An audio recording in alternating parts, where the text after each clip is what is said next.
അപ്പൊ ഞാൻ അങ്ങനെയാണ് ഇതിനെ കാണുന്നത്. ഞാൻ ആദ്യമായിട്ട് ഒരു കുഴപ്പമില്ലാതെ ആരോഗ്യത്തോടു കൂടി ഓടി നടക്കുന്ന സമയത്ത് എൻ്റെ ഒരു സുഹൃത്ത് മരണപ്പെട്ടു, അധികം പ്രായമൊന്നും ചെല്ലാതെ. അപ്പൊ എനിക്കൊരു ഭയം തട്ടി, ചുമ്മാ ഒന്ന് ടെസ്റ്റ് ചെയ്യണമെന്ന്. അങ്ങനെ ബാപ്റ്റിസ്റ്റ് ഹോസ്പിറ്റലിൽ പോയിട്ട് ഫുൾ ബോഡി ചെക്കപ്പ് ചെയ്യുന്ന സമയത്താണ് ഞാനെല്ലാം ഓക്കെ, എനിക്കൊരു പ്രശ്നമില്ല. അപ്പൊ എല്ലാം ഓക്കെ എന്ന് കേട്ടപ്പോ എനിക്ക് ഇവിടെ ഒരു ചെറിയൊരു മുഴ പോലെ ഉണ്ടായിരുന്നു. അപ്പൊ ഞാൻ പറഞ്ഞു, ഇങ്ങനെ ഒരു തടിപ്പ് പോലെ ഉണ്ട് ഡോക്ടർ, അതെന്താണെന്ന് നോക്കിയാൽ. അപ്പൊ പറഞ്ഞു, അതൊന്നും പ്രശ്നമൊന്നുമില്ല, വേദന ഒന്നുമില്ല, ഗ്രോത്ത് ഒന്നുമില്ല, ഓക്കെ. അപ്പൊ ഞാൻ പറയുന്ന പിന്നെ അത് റിമൂവ് ചെയ്യാൻ കുറെ നാളായിട്ട് ഇരിക്കുന്നു, ഒന്ന് റിമൂവ് ചെയ്തേക്കാന്ന് പറഞ്ഞു. അങ്ങനെ റിമൂവ് ചെയ്യുന്ന സമയത്ത് ഡോക്ടറിനോട് ചോദിച്ചു, നിങ്ങൾ ഇത്രയും ഹെൽത്ത് കോൺഷ്യസ് ആയതുകൊണ്ട് ചോദിക്കുക, വേണമെന്നുണ്ടെങ്കിൽ നമുക്ക് ഇത് ചുമ്മാ ഒന്ന് ബയോപ്സി ഒന്ന് ചെയ്തേക്കാം, അതുകൂടെ അറിഞ്ഞു കഴിഞ്ഞാൽ ക്ലിയർ ആണ്. ഞാൻ പറയുന്നത് ഓക്കെ, ചെയ്തേക്കാം. പക്ഷെ റിസൾട്ട് വാങ്ങിക്കാനൊന്നും ഞാൻ പോയില്ല, കാരണം എനിക്ക് ഉറപ്പായിരുന്നു എനിക്ക് ക്യാൻസർ ഒന്നും വരത്തില്ല. നമ്മളിവിടെ ഇരിക്കുന്ന നല്ലൊരു ശതമാനം ആളുകൾ ചിന്തിക്കുന്നത് ഇതൊന്നും നമുക്ക് വരാത്ത അസുഖങ്ങളാണെന്നാണ്. വെറുതെയാണ്. ഈ വർഷങ്ങൾ, ഞാൻ 4th സ്റ്റേജിലാണ് ഞാൻ അറിയുന്നത് ഞാനൊരു ക്യാൻസർ പേഷ്യന്റ് ആണെന്നുള്ള കാര്യം. അന്നേരം മനസ്സിലാക്കണം, എനിക്ക് ഈ അസുഖം വന്നിട്ട് ഒരു 6 വർഷമെങ്കിലും ആയിട്ടുണ്ട്. 6 വർഷമായിട്ട് ഞാൻ അഹങ്കരിച്ച് ജീവിക്കുമ്പോഴും ഞാൻ നോർമൽ ആണെന്നുള്ളൊരു ചിന്താധാരണയിലാണ്. ഓക്കെ, അതറിഞ്ഞ് പിന്നെ അവിടുന്ന് ഹോസ്പിറ്റലിൽ തന്നെ വിളിച്ചു, നിങ്ങളുടെ റിസൾട്ട് റെഡിയാണ്, വന്ന് കളക്ട് ചെയ്യാനായിട്ട്. അത് പോയി ഞാൻ വാങ്ങുന്ന സമയത്ത് മൊത്തത്തിൽ തകർന്നു പോയി. നമ്മൾ സൂയിസൈഡ് ചെയ്താൽ കൊള്ളാമെന്നൊക്കെ ആഗ്രഹിച്ചു. അതിന് രസം എന്താണെന്ന് ചോദിച്ചു കഴിഞ്ഞാൽ, ഇതിനു മുമ്പ് ഇൻഡസ് വിവയുടെ ബിസിനസിന് വേണ്ടിയിട്ട് എന്നെ ഇൻവൈറ്റ് ചെയ്യാനായിട്ട് പലരും എന്നെ സമീപിച്ചിരുന്നു. അന്ന് ഞാൻ ചെവിക്കൊണ്ടില്ല, ഞാനത് തള്ളിക്കളഞ്ഞു. അന്ന് എനിക്ക് അതിന്റെ ആവശ്യമുണ്ടായിരുന്നില്ല.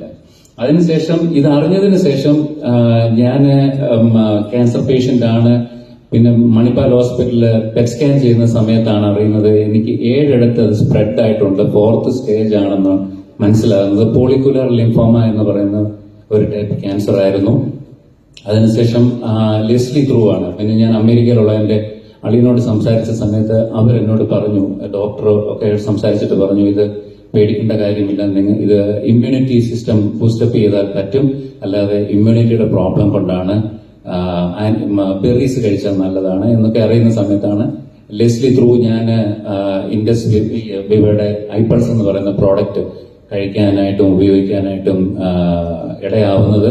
പക്ഷെ എനിക്ക് 12 കീമോയും 24 റേഡിയേഷനും വേണമെന്നാണ് ബാപ്റ്റിസ്റ്റ് ഹോസ്പിറ്റലിൽ നിന്ന് എന്നോട് ഡോക്ടർ ആവശ്യപ്പെട്ടത്. പക്ഷേ ഞാൻ തിരുവനന്തപുരം RCCയിലാണ് ട്രീറ്റ്മെന്റിന് വേണ്ടിയിട്ട് സെലക്ട് ചെയ്യുന്നത്. ദൈവത്തിന്റെ കൃപ കൊണ്ട് ഞാൻ ഫുഡ് എല്ലാം ചേഞ്ച് ചെയ്തു, ഐപൾസ് യൂസ് ചെയ്യാൻ തുടങ്ങി. 3 പ്രാവശ്യം കീമോ ചെയ്ത് കഴിഞ്ഞ് പെറ്റ് സ്കാൻ ചെയ്യുന്ന സമയത്ത് ഞാൻ നോർമലാണ്. പിന്നെ ആ സർക്കിൾ പൂർത്തീകരിക്കേണ്ടതുകൊണ്ട് മാത്രം 6 കീമോ ചെയ്ത് ഞാൻ നിർത്തി. അതിനുശേഷം കീമോ ചെയ്തിട്ടില്ല. കംപ്ലീറ്റ് ഈ നമ്മുടെ ഫുഡ് കൺട്രോളും ഈ പറയുന്ന പോലെ ഐപൾസിന്റെ യൂസേജ് ആണ് എനിക്കൊരു ലൈഫ് തിരിച്ചു തന്നത്. അതിന് ദൈവത്തിന് നന്ദി പറയുന്നു, ഇൻഡസ് വിവയ്ക്ക് നന്ദി പറയുന്നു, ലെസ്ലിയോടുള്ള പ്രത്യേക സ്നേഹം അറിയിക്കുന്നു. അത് മാത്രമല്ല, ഇന്നിപ്പം ഏറ്റവും കൂടുതൽ ഞാൻ വിൽക്കുന്ന പ്രോഡക്റ്റ് എന്ന് പറയുന്നത് ഐപൾസ് തന്നെയാണ്. അത് ഏറ്റവും കൂടുതൽ ഞാൻ കൊടുക്കുന്നത് ക്യാൻസർ പേഷ്യൻസിനാണ്. ഇതോടൊപ്പം തന്നെ എനിക്ക് നിരവധി എക്സ്പീരിയൻസ് പറയാനുണ്ട്. രാമമൂർത്തി നഗർ താമസിക്കുന്ന ജെസ്സി എന്ന് പറയുന്ന ഒരു ആന്റി ബ്രസ്റ്റ് ക്യാൻസർ വന്നതാണ്.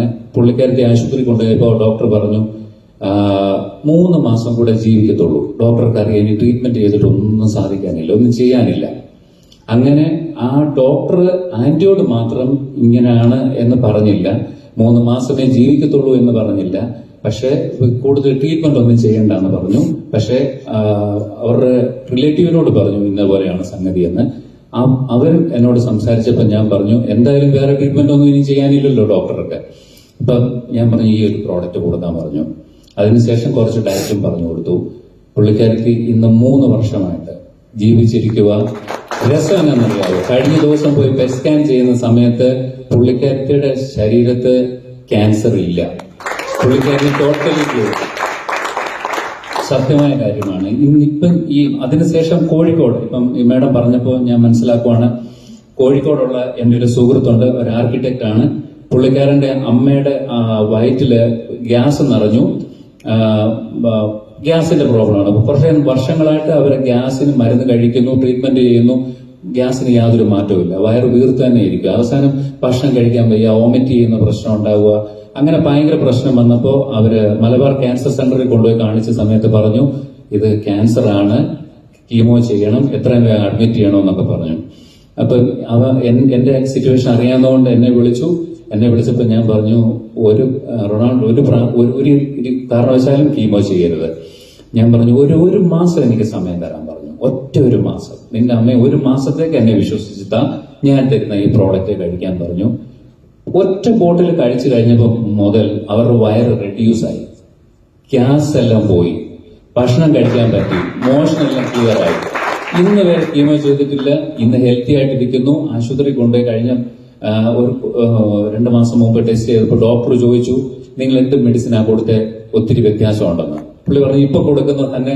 അപ്പാവൻ പറഞ്ഞു ഇതൊന്നും പറഞ്ഞില്ല, ഒരു ജ്യൂസ് കൊടുക്കുന്നുണ്ടെന്ന് പറഞ്ഞു. എന്നാൽ ആ ജ്യൂസ് തന്നെ കണ്ടിന്യൂ ചെയ്തോ ഒത്തിരി വ്യത്യാസമുണ്ടെന്ന് പറഞ്ഞു.